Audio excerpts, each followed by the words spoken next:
मूकं करोति वाचालं पंगुं लंघयते गिरिं यत्कृपातमहं वन्दे परिमानन्दमाधवम्।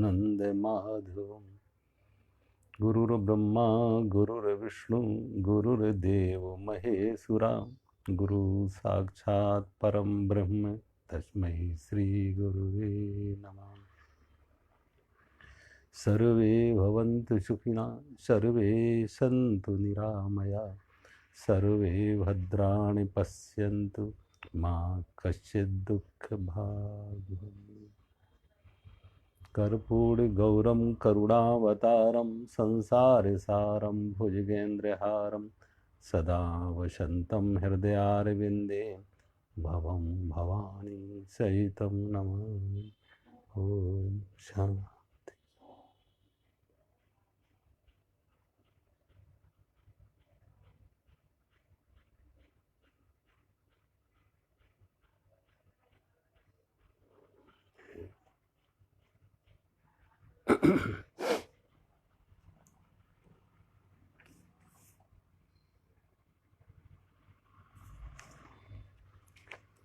अध्याय 10 श्लोक नंबर 32, 33, 34।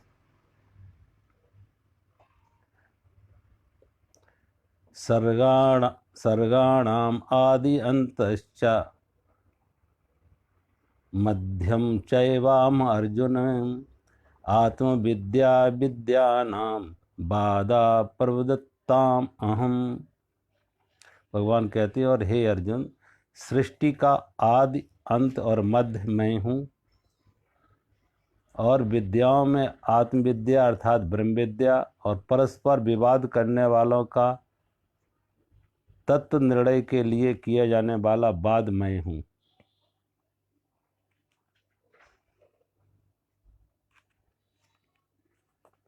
तो भगवान कहते हैं, सृष्टि का आदि अंत और मध्य मैं हूँ। देखो, ये सृष्टि बनी तो परमात्मा से, सृष्टि है तो परमात्मा में, और सृष्टि का लय तो परमात्मा में। जैसे एक सागर, लहर बनी तो सागर से, लहर है तो सागर में, और लहर का विलय होगा तो सागर में। लहर का बनना, बिगड़ना और रहना सागर से अलग कुछ नहीं हो सकता, क्योंकि मूल स्रोत लहर का है सागर। इसलिए सारी सृष्टि, ऐसे ही सारी सृष्टि बनी परमात्मा से, ये सृष्टि है परमात्मा में, और सृष्टि का जब विलय होता तो परमात्मा में। सृष्टि की उत्पत्ति परमात्मा में से, सृष्टि की स्थिति परमात्मा में, और प्रलय काल में जब सृष्टि का लय होगा वो भी परमात्मा में। सृष्टि का लय हो जाएगा, लेकिन कहाँ? परमात्मा। सारा कुछ लय, सब कुछ लय हो जाएगा वो परमात्मा में। तो परमात्मा ही सृष्टि का आदि है, अंत है और मध्य भी है। और देखो, एक सीधा नियम है, जो आदि में है और अंत में है वही मध्य में भी होता है। अगर लहर नहीं बनी थी तो सागर था, लहर नहीं बनी थी तब सागर था, लहर के मिटने के बाद भी सागर है। लहर मिट गई तो क्या है? लहर जब खत्म हो गई तो क्या रहा? सागर। लहर नहीं बनी थी तब क्या था? तब भी सागर। तो बीच में भी सागर ही है। जो बन आदि में था वही अंत में है, वही मध्य में भी है। जब कोई आभूषण नहीं बना था तो वो सोना था, जब कोई आभूषण नहीं बना था तो सोना था, और जब आभूषण नष्ट हो जाएगा, उसकी आकृति बिगड़ जाएगी, टूट जाएगी, तब भी सोना रहेगा। तो जो आदि में है और अंत में भी है, प्रारंभ से पहले भी है, अंत के बाद भी है, तो वो बीच में भी वही है। तो आभूषण बना तो सोने से, आभूषण है तो सोना है, और आभूषण जैसे नष्ट हो जाएगा सोना ही रहेगा। नाम रूप कल्पित है। भगवान कहते हैं नाम रूप कल्पित हैं, ये देश और काल में बनते और बिगड़ते हैं। समय और देश में बनते और बिगड़ते हैं, तो ये कल्पित है, ये आने जाने वाले हैं, लेकिन सोना सोना रहेगा। नाम रूप परिवर्तित होते रहेंगे। सागर सागर रहेगा, किसी भी रूप में हो, लहर के रूप में हो, पानी के बुदबुदे के रूप में हो, किसी तरंग के रूप में हो, रूप कुछ भी हो, लेकिन है सब वो सागर के रूप। तो रूप बनते हैं और बिगड़ते हैं। तो रूप जब बने तब भी सागर, रूप नहीं बना था तब भी सागर, रूप बन गया तब भी सागर, रूप बिगड़ जाएगा तब भी सागर। लहर नहीं बनी थी तब भी सागर, लहर बन गई तब भी सागर, लहर मिट जाएगी तब भी सागर। ऐसे ही कोई सोने का आभूषण नहीं बना था तब सोना था, सोने का आभूषण बन गया तब भी सोना है, और सोने का आभूषण की आकृति, वो नाम रूप मिट जाएगा तब भी सोना रहेगा। तो भगवान कहते हैं जो आदि में है, अंत में है, वही मध्य में है, और जो आदि अंत और मध्य में है, भगवान कहते हैं वो मैं हूं। सारी सृष्टि के आदि अंत और मध्य में जो है, भगवान कहते हैं वो मैं हूं। क्योंकि सारी सृष्टि परिवर्तनशील है और परमात्मा अपरिवर्तनशील है। सृष्टि बनती और बिगड़ती है, परमात्मा शाश्वत है, अनित्य है। शाश्वत है, अनित्य है, परमात्मा में कोई परिवर्तन नहीं है। और सारा परिवर्तन किसका है? नाम रूप का। सृष्टि क्या है? नाम रूप। लेकिन परमात्मा नाम रूप से जो निमित्त उपादान कारण है, परमात्मा उसका कारण है, जिससे वो बना है, वो मेटेरियल कॉज, निमित्त उपादान कारण वो परमात्मा है। जो चीज जिससे बनी है वो परमात्मा है। ये सृष्टि परमात्मा से बनी, परमात्मा में है, और एक दिन परमात्मा में इस नाम रूप का लय हो जाएगा तब भी परमात्मा रहेगा। तो परमात्मा शाश्वत है, सनातन है, नित्य है। नाम रूप कल्पित हैं, परिवर्तनशील हैं, आते और जाते हैं, बनते और बिगड़ते हैं, आदि और अंत वाले हैं। इसलिए भगवान कहते हैं, अर्जुन, सृष्टि का आदि अंत और मध्य मैं ही हूं। विद्याओं में भगवान कहते हैं मैं आत्म विद्या हूं, अध्यात्म विद्या हूं। देखो, कोई भी विद्या जाननी हो, सारी विद्या, इसलिए उपनिषद कहते हैं कि अध्यात्म विद्या एक वो विद्या है जिसको जानने से सब कुछ जानना हो जाए। जिसको जानने से सब कुछ जानना हो जाए उसे कहा है आत्मविद्या, अध्यात्म विद्या। क्योंकि सबका मूल स्रोत वो है। बाहर का कोई भी ज्ञान होगा, बाहर का कोई भी ज्ञान हो, वस्तु का ज्ञान, व्यक्ति का ज्ञान, पदार्थ का ज्ञान, कुछ भी हो, कोई ज्योग्राफी हो, हिस्ट्री हो, जियोलॉजी हो, बॉटनी हो, फिजिक्स हो, केमिस्ट्री हो, कुछ भी हो, इन सब विद्याओं को जानने के लिए क्या चाहिए? चेतना चाहिए, अवेयरनेस चाहिए, कॉन्शसनेस चाहिए। बिना चेतना के, बिना कॉन्शसनेस के आप कुछ सीख नहीं सकते, सीख नहीं सकते। कुछ सोचो, जब कोई कहता है ना, जब हम क्लास में कोई बच्चे जब पढ़ते हैं, क्लास में जब बच्चे पढ़ते तो अध्यापक बार बार एक बात कहता है। क्या कहता है? ध्यान से सुनो। अध्यापक बार बार एक बात कहता है, क्या क्या कहता है? बात ध्यान से सुनो, ध्यान से सुनो। ये ध्यान क्या है? ध्यान और पढ़ाई का क्या संबंध है? अध्यापक की पढ़ाने का, पढ़ाई का, शिक्षा का और ध्यान का क्या संबंध है? क्योंकि कितना ही कोई पढ़ाए, अगर तुमने ध्यान नहीं दिया तो तुम कुछ सीख नहीं पाओगे। व्यक्ति सीख तभी पाता है जब ध्यान है। ध्यान का अर्थ है सजगता है, होश है, चेतना है। मन वहां है, मन वहां है, मन की एकाग्रता है। और मन की एकाग्रता का अर्थ ही हुआ मन का निर्विचार हो जाना, मन का सजग हो जाना। जब विचार है, चल रहे हैं तो मन कहीं और है। जो विचार चल रहे हैं वहां मन है। संसार का विचार चल रहा, बाजार का विचार चल रहा, दुकान का विचार चल रहा, घाटा मुनाफा का विचार चल रहा, तो मन वहां है। तो मन वहां तो सीख ना पाओगे, फिर सीखना नहीं हो पाएगा। इसलिए सारे विचार हटे, जो सिखाया जा रहा है हम वहाँ पे एकाग्रता हो जाए, उन विचारों को हटे और एकाग्रता वहाँ हो जाए, पूरा ध्यान की एकाग्रता वहाँ जो सिखाया जा रहा है। तो उस सिखाने में क्या होगा कि जब एकाग्रता का अर्थ है सजगता, एकाग्रता का अर्थ है होश, एकाग्रता का अर्थ है सचेत हो जाना, सजग हो जाना, होश में आ जाना, कॉन्शसनेस में, अवेयरनेस में, चेतना में। तो मूल सारा का सारा जो सीखना होगा, शिक्षण होगा, उसका मूल क्या कहाँ से होगा, उसकी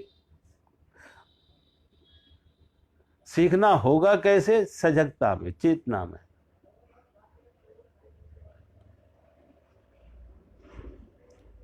इसलिए जहाँ जितनी जितनी ज़्यादा चेतना प्रखर होती है, जितनी चेतना प्रखर होती है, व्यक्ति जितना शांत होता है, अंदर से स्वस्थ होता है, ठहरा हुआ होता है, उतनी जल्दी सीख जाता है। और जिसका मन ज़्यादा चंचल है, मन में चंचलता है, मन में विक्षेप है, तो नहीं सीख पाता, क्योंकि उसके मन में चंचलता इतनी ज़्यादा है कि मन स्थिर नहीं हो पा रहा, सजगता बन नहीं पा रही है। अब देखो, एक दिए की लौ है, दिए की, दीपक की ज्योति है। अब दिए की ज्योति अगर वो ठहरी हुई है तो उसका प्रकाश अच्छा होता है, ज़्यादा प्रकाश होता है।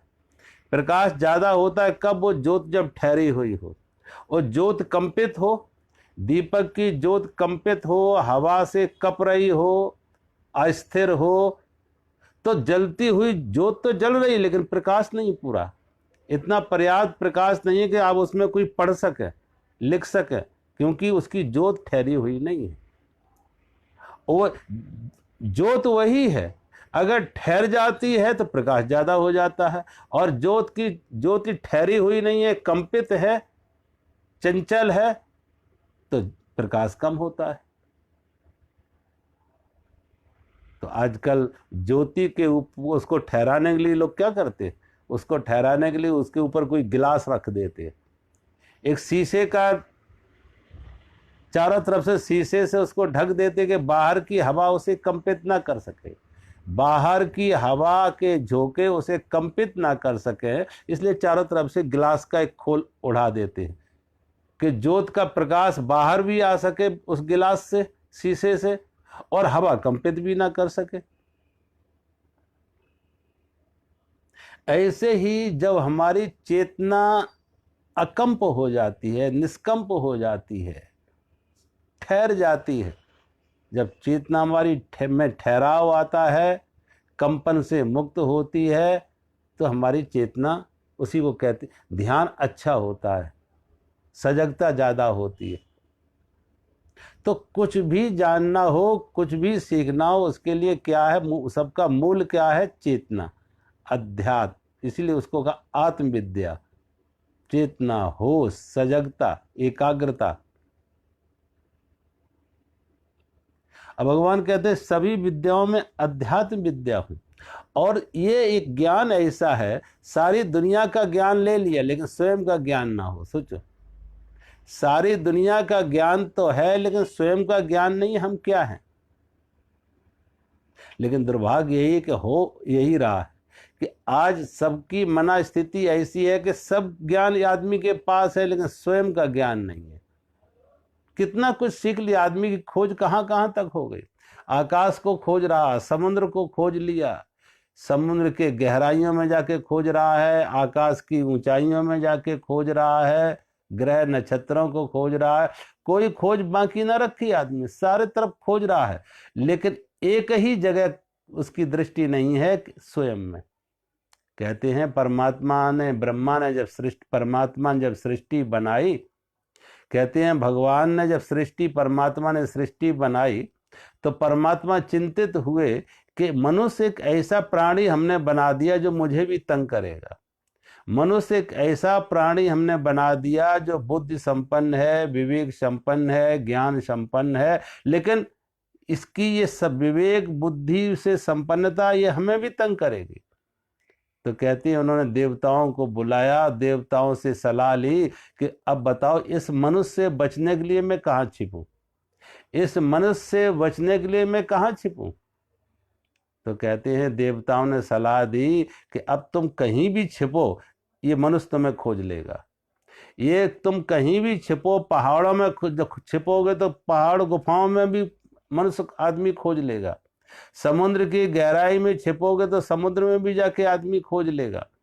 अब वो जमाना और था जब कभी क्षीर सागर में विष्णु रहते होंगे अनंत सैया पर, अब तो क्षीर सागर में भी आदमी पहुंच जाएगा। आकाश में कहीं स्वर्ग में कहीं आकाश में होंगे तो वहां भी आदमी पहुंच जाएगा। परमात्मा तो कहते बहुत घबरा गए, कैसे बचा जाए आदमी से, कि हम कहीं भी जाएंगे अब ये हमें खोज लेगा और तंग करेगा। आदमी तंग करेगा, हजार हजार प्रश्न खड़ा करेगा। तो कहते हैं सबने मिलके एक सलाह बनाई, अब ऐसा करो, आदमी का स्वभाव है बाहर बाहर खोजने का, तो इस आदमी के अंदर में ही बैठ जाओ, इस आदमी के अंदर ही विराजमान हो जाओ, इसके अंदर ही बैठ जाओ। ये आदमी अब बाहर खोजेगा, अपने अंदर नहीं खोजेगा। कहते हैं परमात्मा ने उस दिन यही निर्णय लिया कि आदमी के अंदर बैठ जाओ। अब आदमी चारों तरफ खोजता है, सब तरफ खोजता है, लेकिन स्वयं में नहीं खोजता है, स्वयं में कभी नहीं खोजता है, अपने अंदर नहीं कभी उतरता है। लेकिन अध्यात्म विद्या वो विद्या है कि जो स्वयं में जिन्होंने खोजा है, आत्मज्ञान, स्वयं का ज्ञान, और जिसको ये स्वयं का ज्ञान हो गया, आत्मज्ञान हो गया, वो सारे दुखों से मुक्त हो गया, सारे बंधनों से मुक्त हो गया, वो आवागमन से मुक्त हो गया। तो भगवान कहती अध्यात्म विद्या वो विद्या है। एक बार कहते हैं कि 10 अंधे बाजार में जाते हैं, 10 अंधे बाजार में जाते हैं कुछ शॉपिंग के लिए, खरीदने के लिए। जब 10 वो जाते हैं तो नदी, रास्ते में नदी पड़ रही थी, नदी पार कर ली, और जब नदी पार की उस पार जाके बाजार किया, बाजार करने के बाद जब वापस लौट रहे अपने गांव, तो संयोग की बात इस बीच नदी में पानी का स्तर और बढ़ गया, जल ज्यादा आ गया, नदी में हल्की बाढ़ आ गई। तो ये घबराए कि नदी पार कैसे हो, नदी में जल ज्यादा है।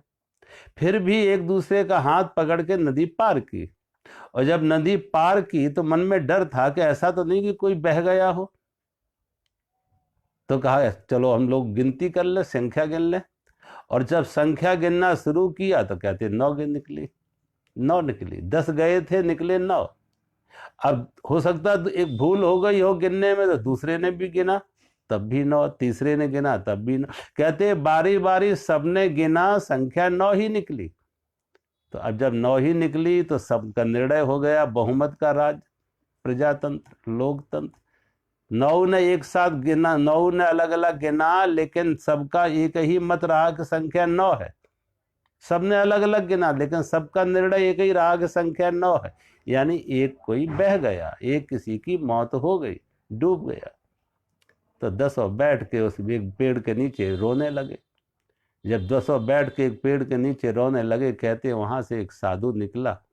साधु ने पूछा किस लिए रो रहे हो? तो उन्होंने अपनी व्यथा सुनाई कि हम गांव से 10 आए थे बाजार करने, बाजार किया, जब वापस जाने लगे इस बीच में नदी में जल ज्यादा आ गया, बाढ़ आ गई। तो हमने पार तो की, एक दूसरे का हाथ पकड़ के पार तो की, लेकिन मेरा एक साथी बह गया, एक साथी बह गया। साधु ने पूछा कितने थे? कि हम 10 थे। और अब कितने हो? कि 9। साधु ने पूछा कैसे गिना, जरा गिन के बताओ। तो उसने गिन के बता दिया कि देखो 9 हैं। अब उसने सबको गिन लिया, अपने को छोड़ दिया। हर व्यक्ति सबको, सामने वालों को गिनता था, स्वयं को छोड़ता था। सबने बारी बारी वही गिन के बताया, स्वयं को छोड़ा और सबको गिन लिया, तो संख्या 9 निकली। साधु ने कहा आप बैठो, मैं तुमको लाइन में खड़े हो जाओ, मैं गिनूंगा। और साधु कोई डंडी स्वामी था, एक एक को गिनता और एक एक को एक डंडा भी मारता। एक को कहता एक और एक डंडा मारा, फिर दूसरे को ने कहा दो, उसको एक दूसरा डंडा मारा, फिर तीन तीन, ऐसे एक एक डंडा। संख्या तो भूल भी जाओगे, डंडा याद रहेगा। और संख्या पूरी कर दी 10 के 10, संख्या पूरी कर दी 10 के 10। कोई डूबा नहीं था, कोई कमी नहीं आई थी, लेकिन व्यक्ति अपने को नहीं गिन रहा था। बस यही एक भूल हो रही थी, अपने को नहीं गिन रहा था। तो ये संत महात्मा जो सत्संग करते हैं, सुनाते हैं, यही ये डंडा मारना है कि याद बना रहे थे, डंडा मारना है कि याद बना रहे तुम्हें। कुछ देते नहीं है, तो वही जो तुम खुद हो वैसी का ज्ञान कराते हैं। जो तुम्हारा स्वरूप है, जो तुम स्वयं हो, जो तुम्हारी निजता है, उसी का परिचय, उसी का परिचय है, उसी का ज्ञान करा रहे जो तुम हो। लेकिन ऐसे याद नहीं रहेगा, इसलिए थोड़ा डंडा मारते।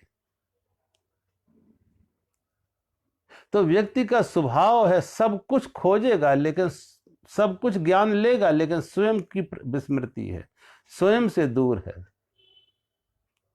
स्वयं का कोई ज्ञान नहीं है, स्वयं की कोई समझ नहीं। तो भगवान कहते हैं सारी विद्याओं में कोई मैं हूं अध्यात्म विद्या, आत्म विद्या, स्वयं का ज्ञान। और भगवान कहते हैं परस्पर विवाद करने वालों में, तत्व के निर्णय करने वालों में, भगवान कहते हैं मैं बाद हूं। परस्पर विवाद करने वालों में मैं बाद हूं। अब यहां क्या बाद, यहां 3 शब्द हैं, जल्पा, वितंडा और बाद। जल्पा का अर्थ है कि एक व्यक्ति जो कुछ कह रहा है, 2 व्यक्तियों के बीच में एक वार्तालाप चल रहा है, 2 व्यक्तियों के बीच में वार्तालाप।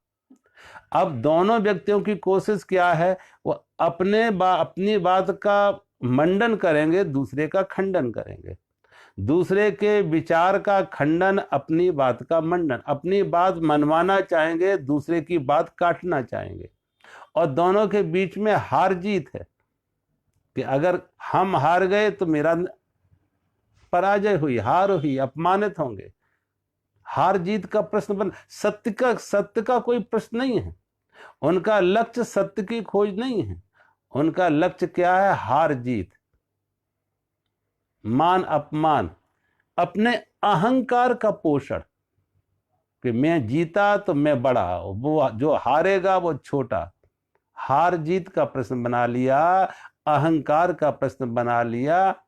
ऐसा व्यक्ति अपनी बात, जब एक आदमी बात कह रहा है तो वो बात सुनता नहीं, उसकी बात काटने का तर्क खोजेगा कि इसकी बात को कैसे काटा जाए। समझने की चेष्टा नहीं होती है, एक दूसरे की बात को काटने की, खंडन करने की और अपनी बात रखने की, मंडन की, खंडन मंडन करता, हार जीत हो जाती। इसे कहते हैं जल्पा। भगवान कहते हैं ऐसे वाद विवाद कहते हैं जल्पा, कोई निर्णय नहीं निकल के आ पाते, हार जीत। और एक हारता है तो एक तकलीफ महसूस करता, अपमानित महसूस करता है। एक का अहंकार टूटता है, एक का अहंकार का पोषण होता है। एक पर घाव बनता है, दूसरा उस घाव बना के खुश होता है कि मैंने इस पर घाव बनाया, उसको पीड़ा पहुंचाई, उसको अपमानित किया, उसको हराया। दोनों में अहंकार की लड़ाई है, उसे कहते हैं जल्पा। दूसरा है भगवान कहते हैं वितंडा। वितंडा जिसमें मात्र खंडन है, जो भी एक आदमी कह रहा है उसका खंडन करना, एक दूसरे के खंडन में रुचि है। उनके पास अपना कोई सिद्धांत नहीं है, अपना कोई विचार नहीं, अपना कोई सिद्धांत नहीं, अपनी कोई समझ नहीं, अपना कोई अनुभव नहीं, कुछ नहीं है, ना कोई सिद्धांत, ना कोई विचार, ना कोई अनुभव। दूसरे की बात को काटना है, बस दूसरे की बात को काटना है, उसे कहते हैं वितंडा। ऐसे लोग बहुत मिल जाएंगे, तुम कुछ भी कहो, तुम दिन कहो तो वो रात कहेंगे, तुम रात कहो वो दिन कहेंगे। आज राजनीति में देखो लोग वितंडा, कि अगर एक व्यक्ति ने कुछ कहा दूसरा उसको काटे। मोदी जी ने कुछ कहा है तो राहुल गांधी को उनकी बात को काटना है। मोदी ने कहा दिन तो राहुल गांधी कहेंगे रात। मोदी ने कहा गर्मी तो वो कहेंगे सर्दी। काटना है, बस जो कुछ दूसरे ने कहा है उसका विरोध करना है, विरोध के लिए विरोध, बस सिर्फ विरोध के लिए विरोध। वो एक अहंकार, वो व्यक्ति का अहंकार, वो कहीं पहुंचाता नहीं, कोई निर्णय नहीं पहुंच, वो बहुत सार्थक नहीं है, और वो उससे कोई ऐसा नहीं कि उससे कोई अच्छा निष्कर्ष निकलेगा। एक वैमनस्यता बढ़ती है, एक भ्रांति पैदा होती है, अहंकार की मात्र एक टकराहट है। तो भगवान कहते ये दोनों मैं नहीं हूं। भगवान कहते मैं क्या हूं? भगवान कहते मैं बाध हूं। बाध या संवाद, ये वाद संवाद कब होता है? जब दो गुरु और शिष्य के बीच में होता है। जब गुरु और शिष्य के बीच में होता है, अर्जुन और कृष्ण के बीच में जो हो रहा है, ये वाद है, ये संवाद है। समान विचार के लोगों में है, और परस्पर एक दूसरे के प्रति श्रद्धा है, प्रेम है, और समझने का भाव है। जब समझने का भाव हो, श्रद्धा हो, प्रेम हो, अहंकार से दूर हो, श्रद्धा और प्रेम से हो, भाव हो, समझने का भाव हो, तो वहां पे होता है वाद या संवाद। उसी को संवाद कहते हैं, जो प्रायः गुरु और शिष्य के बीच में होता है। एक ज्ञानी और एक जिज्ञासु और मुमुक्षु के बीच में होता है। ज्ञानी के और जिज्ञासु मुमुक्षु के बीच में जो संवाद होता है, उसे कहते हैं वाद या संवाद। तो भगवान कहते हैं इस तरह के वाद विवाद में, परस्पर वाद विवाद में भगवान कहते हैं मैं संवाद हूं, मैं वाद हूं, संवाद हूं, वितंडा नहीं, जल्पा नहीं। आगे के श्लोक में भगवान कहते हैं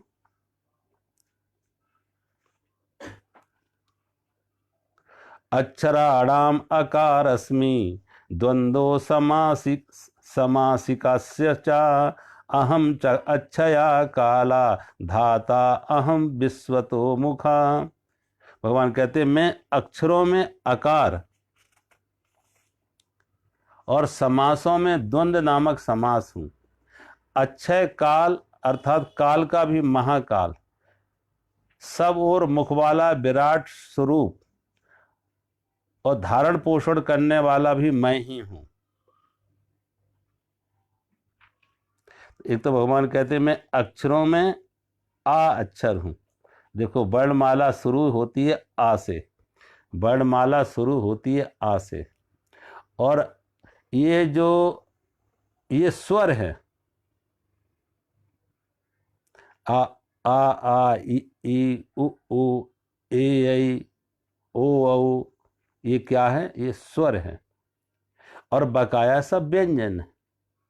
अब कोई भी व्यंजन शब्द तब तक नहीं बनेगा जब तक उसके साथ स्वर ना जोड़ा जाए।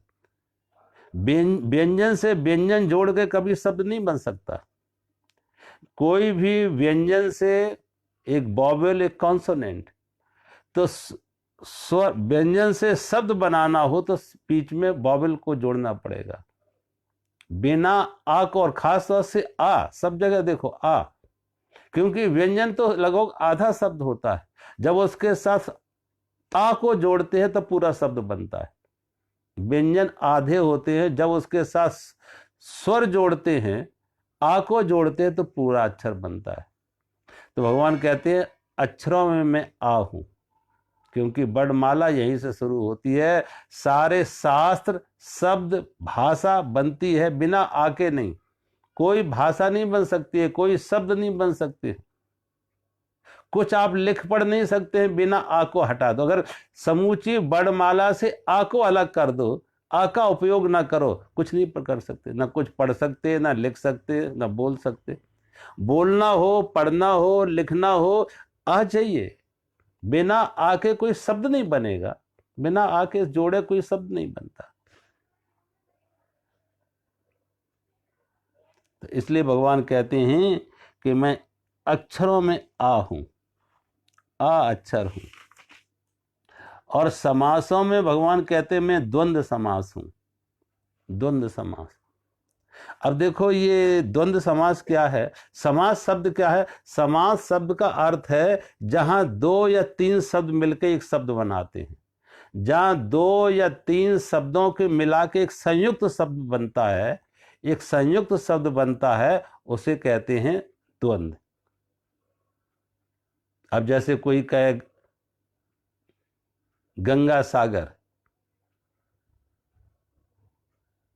दीन दीन बंधु, तो अब दो शब्द है, गंगा और सागर, दीन और बंधु। तो जहां दो या अधिक शब्द एक साथ जुड़ के एक नया शब्द बने, उसे कहते हैं समास। अब समासों में क्या होता है? समासों में भगवान कहते हैं इसमें समास 4 प्रकार के मुख्य रूप से होते हैं। एक समास होता है, भगवान कहते हैं अव्ययी भाव। अव्ययी भाव समास का अर्थ होता है कि जिसमें दो शब्दों में, जिसमें पहले शब्द की प्रधानता हो, पहले शब्द की प्रधानता, पहले शब्द की अगर प्रधानता है, मुख्य रूप से पहला शब्द कोई अर्थ दे रहा है, दूसरा शब्द उसके साथ जुड़ा गौड़ है, पहले शब्द से अर्थ निकल रहा है, तो उसे कहते हैं अव्ययी भाव। दूसरे को भगवान कहते हैं जिसमें दूसरे प्रधान शब्द की का महत्व हो, दूसरे शब्द का महत्व हो, तो उसे कहते हैं तत्पुरुष, तत्पुरुष। और तीसरे को कहते हैं बाहुब्रीहि, जिसमें दोनों शब्दों का कोई अर्थ नहीं है, दोनों शब्द ही किसी अन्य शब्द के वाचक हैं, दोनों शब्द ही किसी अन्य वस्तु के वाचक हैं। वो दोनों शब्द अपने में कोई अर्थ नहीं रखते, वो भी इशारा कहीं और कर रहे, तो उसे कहते हैं बाहुब्रीहि समाज, बाहुब्रीहि समाज, बाहुब्रीहि समाज समास। और तीसरे चौथे को कहते हैं द्वंद्व समाज। द्वंद्व समाज का अर्थ है कि जहां पे दोनों के बीच में, भगवान कहते हैं द्वंद्व समाज वो है जहां दोनों अर्थों की प्रधानता है। शब्द दो हैं लेकिन प्रधानता दोनों शब्दों की है, प्रधानता जहां दोनों शब्दों की है, उसे भगवान कहते हैं द्वंद्व समाज, दोनों शब्दों की प्रधानता है। अब कहने को जैसे हम गंगा सागर कहते हैं, तो गंगा की अपनी प्रधानता है, सागर की अपनी प्रधानता है, गंगा की अपनी प्रधानता है, सागर की अपनी प्रधानता है, लेकिन दोनों मिलके एक शब्द, एक इशारा करते हैं तीसरी जगह का, कि गंगा ऐसी जगह है जहां गंगा सागर से विलय हो रही है, वो गंगा सागर कोई जगह है। शब्द दोनों हैं, दोनों शब्दों की प्रधानता है। तो भगवान कहते हैं समासों में मैं द्वंद्व समास हूं, जहां दोनों की प्रधानता हो।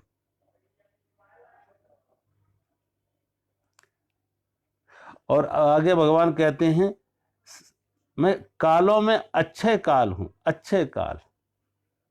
देखो सब कुछ बदलता है, हर चीज बदलती है, सारी प्रकृति परिवर्तनशील है, सारी प्रकृति परिवर्तनशील है।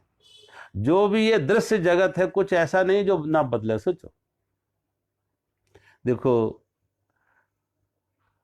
हम आप बदल रहे, हमारा आपका बचपन हम याद करते हैं ना, कि हम शिशु अवस्था में ऐसे थे, किशोर अवस्था में मैं ऐसा था, जवानी में मैं ऐसा था, और अब ऐसा हूं। तो शरीर बदला, कितनी बार शरीर कितना बदल गया है। शिशु अवस्था का शरीर किशोर अवस्था में नहीं रहा, किशोर अवस्था का शरीर जवानी में नहीं रहा, जवानी का शरीर आज नहीं रहा, तो शरीर तो बदल गया। और शरीर ही नहीं बदला, विचार भी बदले, विचार भी बदले, हमारे भाव भी बदले, हमारे संबंध बदले। लेकिन सारी की सारी बदलाहट को याद किसने रखा? और ये सारा का सारा जो बदलाव हुआ है, परिवर्तन हुआ एक समय में। समय नहीं बदलता, समय नहीं बदला, समय बदलने का कोई कारण नहीं होता। वस्तु बदलती है, व्यक्ति बदलते हैं, और समय और स्थान में सब बदलते। सारा परिवर्तन कितना कहाँ होता है? समय और स्थान में। तो ना समय बदलता ना स्थान बदलता है। सारी की सारी सृष्टि, सारा का सारा दृश्य जगत आकाश में है। सारा का सारा ये दृश्य जगत जो व्याप्त है, ठहरा हुआ है, उसका अस्तित्व है कहाँ है? वो आकाश में। तो आकाश ने सभी को अवकाश दिया है, स्थान दिया है, तो आकाश नहीं बदलता है। और ना आकाश बदला ना समय बदला, और सब कुछ बदला। व्यक्ति बदला, पशु पक्षी बदले, लताएं वृक्ष बदल जाते, पहाड़ बदल जाते, और तो और पृथ्वी बदल रही, सूर्य बदल रहा, सूर्य बदल रहा। हम लोग एक दीपक जला के रखते हैं ना, तो एक जब दीपक को जला के रखते हैं तो 1 घंटे 2 घंटे के बाद वो दीपक बुझ जाता। क्यों बुझ जाता? कि जो उसमें घी था, उस घी धीरे धीरे खत्म हो गया। अब घी खत्म हो गया, बाती जल गई, दीपक बुझ जाएगा। अब वो बुझ तो हर बार रहा है, एक जो ज्योति जल रही है बार बार बुझ रही है, लेकिन तुरंत दूसरी, एक बुझती है दूसरी प्रकट हो जाती, एक बुझती है दूसरी वो उस परिवर्तन को हम पकड़ नहीं पाते, उस परिवर्तन को हम नहीं समझ पाते, पकड़ नहीं पाते। इसलिए हम कहते दिया तो सुबह से जल रहा था, 2 घंटे से जल रहा, अभी हमने बुझाया। तुमने वही नहीं बुझाया 2 घंटे पहले दिया था। जो 2 घंटे पहले दीपक था, 2 घंटे बाद जो बुझाया वही नहीं बुझाया 2 घंटे पहले था। वो खुद कितनी बार बुझ चुका। एक ज्योति जलती है, बुझती है, जलती है, बुझती है, बार बार ये क्रम चल रहा है। लेकिन हमारी आंख पकड़ नहीं पाती है कि कब नई ज्योत जली और एक पुरानी वाली कब खत्म हुई, उसे आंख पकड़ नहीं पाती। कभी देखो ये पंखे हम चलाते हैं, और पंखे जरा तेज चला दो तो इतनी तीव्रता से पंखा को तेज जब स्पीड में चला दो तो पंखुड़ियां नहीं दिखती, 3 पंखुड़ियां नहीं दिखती, एक गोल चक्र दिखेगा। यद्यप 3 पंखुड़ियां अलग अलग हैं, लेकिन वो तीनों अलग अलग नहीं दिख, तीनों के बीच में जगह है, स्पेस है, वो दिखेगा नहीं, क्योंकि इतनी तेजी से घूम रही हैं कि हमारी आंख उस परिवर्तन को पकड़ नहीं पा रही, एक गोल चक्कर ही दिखेगा। सारी प्रकृति, सूरज ठंडा होता जा रहा है, ठंडा होता जा रहा है। सूर्य के बारे में कहते हैं आगे के और 4 या 5 हजार वर्षों में सूर्य ठंडा हो जाएगा। सूर्य धीरे धीरे, सूर्य की ठंडक कम होती जाती, गर्माहट कम होती जा रही है। धीरे धीरे सूर्य की, जैसे एक ज्योति बुझती जाती है, ऐसे धीरे धीरे सूर्य भी धीरे धीरे बुझता जा रहा है। और एक दिन कभी आएगा कि सूर्य ठंडा हो जाएगा। तो हर चीज जो परिवर्तित हो रही है, बदल रही है, उसको किस में बदल रही है? समय और स्थान में, टाइम और स्पेस में। तो न टाइम बदलता है न स्थान बदलता है। स्थान का अर्थ है आकाश, स्थान का अर्थ कोई पृथ्वी पर जमीन नहीं, जमीन पृथ्वी की जमीन नहीं, आकाश, जिसमें पृथ्वी भी उसी में आश्रित है। पृथ्वी को भी अवकाश मिला, पृथ्वी को भी रहने को, सूर्य चांद को, पृथ्वी को, तारों को जो जगह मिली है रहने की, कहाँ मिली? वो आकाश में। तो आकाश नहीं बदला और समय नहीं बदला, समय नहीं बदलता है। इसलिए समय को कहते हैं ये कालों का भी काल है, समय नहीं बदलता। तो भगवान कहते हैं अक्षय काल, काल का भी मैं महाकाल हूं, क्योंकि काल, समय कभी बदलता नहीं, सब कुछ समय में बदलता है, सब कुछ समय में बदलता है, लेकिन समय खुद नहीं बदलता है। सब कुछ समय में बदलता है, लेकिन समय खुद नहीं बदलता है। तो भगवान कहते हैं समय कालों में मैं काल हूं। और भगवान कहते हैं सब और मुख वाला विराट स्वरूप हूं सबका, विश्वतो मुखम, विश्वतो मुखम। भगवान कह रहे सब और मुंह वाला। अब सोचो, अगर भगवान की दृष्टि सब और ना हो तो ये सृष्टि चले कैसे? किसी व्यक्ति को कोई काम करना हो, कराना हो, तो हर समय दृष्टि रखने पड़ती है। एक माँ अपने बच्चे पर दृष्टि रख रही है कि बच्चा कोई आग ना पकड़ ले, कोई चाकू छुरी ना पकड़ ले, कहीं बच्चा गिर ना जाए। बच्चा चारों तरफ घूम रहा, खेल रहा, लेकिन माँ की एक दृष्टि बच्चे के ऊपर है। बच्चे की सुरक्षा को लेकर, बच्चे के प्रति प्रेम है, बच्चे की सुरक्षा को लेकर माँ की हर एक दृष्टि बच्चे के ऊपर है। और फिर हम कुछ भी काम करते हैं तो वहां दृष्टि रखते हैं। कुछ हमने माली का काम करते हैं, पौधे लगाए तो पौधों में पानी मिला ना मिला, वहां देखभाल करते हैं। कोई व्यक्ति कोई भी काम धंधा करता है, उस परिवार चलाना हो, व्यापार चलाना हो, उसकी देखभाल करता है। अब जब एक व्यक्ति सुनो बिना दृष्टि रखे, बिना देखभाल करे कोई व्यापार चल सकता है? बिना देखभाल के, बिना देखभाल किए कोई खेती कर सकता है? बिना देखभाल किए कोई माँ बच्चे को पाल सकती? तो हम जब छोटे छोटे काम भी, ये कौन, इसको देखने वाला कौन है? और जो इसको देखने वाला है उसको कितनी दृष्टि होगी?